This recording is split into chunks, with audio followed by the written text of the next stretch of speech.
Chapter 3. In this chapter, we're going to start working our way down the leg, and we're going to start with the bone specifically of the hip. So first off, as we start on the skeletal system, we need to figure out the two divisions of the skeletal system itself. And the first one's called the axial skeleton, and this is going to be more of a centralized part of the skeleton.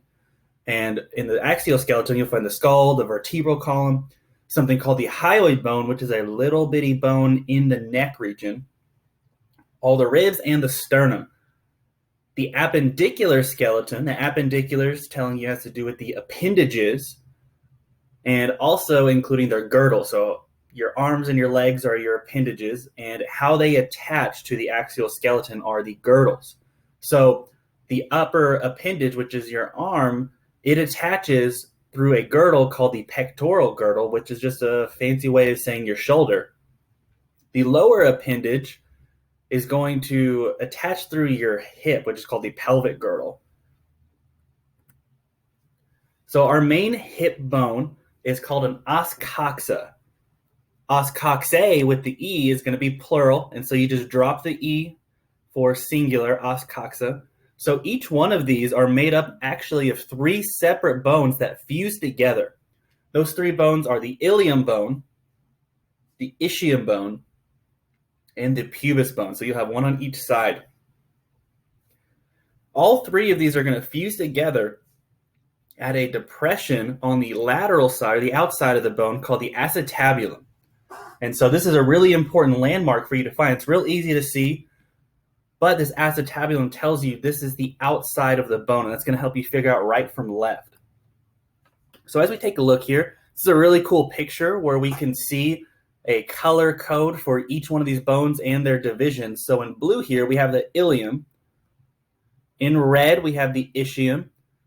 And then in this yellow, we have the pubis bone.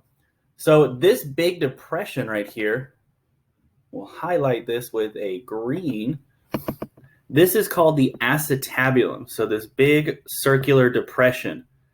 And this acetabulum is going to be where they all three fuse, but also where a bone that we'll learn later called the femur, which is your thigh bone, this is where it's actually going to articulate or come together and form a joint, is in the acetabulum.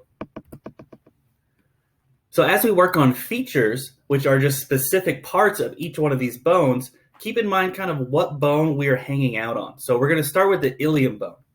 So our first structure is called the iliac crest. This is going to be the ridge at the top of the bone, called the iliac crest. We also have something called the iliac fossa. And so if you'll recall from terminology, a fossa is going to be a shallow depression. So this is going to be a depression on the medial side of the bone. And it's just named after what bone it's on, the iliac fossa. We also have some spines. We have 4 spines we have to learn on the ilium. The first one is called the anterior superior iliac spine. So kind of a mouthful, but if we broke that word down, it's telling you what it looks like and where it's found. So this is telling you anterior, it's on the front of the bone. Superior, it's going to be above something. Iliac, meaning it's on the ilium bone. And then a spine, if you'll recall from your terminology, is actually a pointed process. So it's a pointed bump. So if we put all that together, it's a pointed bump on the ilium on the front side, and it's above another one. Just below that one is called anterior inferior iliac spine. So this is just a pointed bump on the ilium on the front, and it's below the anterior superior iliac spine. Something you kind of want to also think about in anatomy is if we have an anterior something, we have to specify we have something on the front side. We're also going to have one on the back side. So we're also going to have a posterior superior iliac spine and a posterior inferior iliac spine. And we'll see what those look like here in just a moment. We also have something called the auricular surface. And so that word auricular just means in the shape of a little ear. This is where the ilium is actually articulating with something called the sacrum, which we'll get into in the next unit.